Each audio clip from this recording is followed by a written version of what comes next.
कवचं वक्ष्ये प्रह्लादेनोदितं पुरा सर्वरक्षाकरं पुण्यं सर्वोपद्रवनाशनं स्वाहा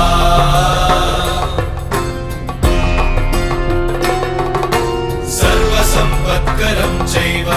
स्वर्गमोक्षप्रदायकं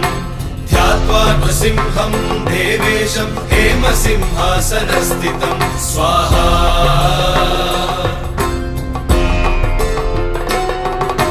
विवृत्तास्यं त्रिनयनं शरदिन्दुसमप्रभं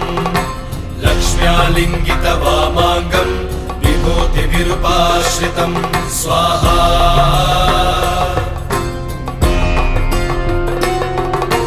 चतुर्भुजं कोमलाङ्गं स्वर्णकुण्डलशोभितं श्रिया सुशोभितोरस्कं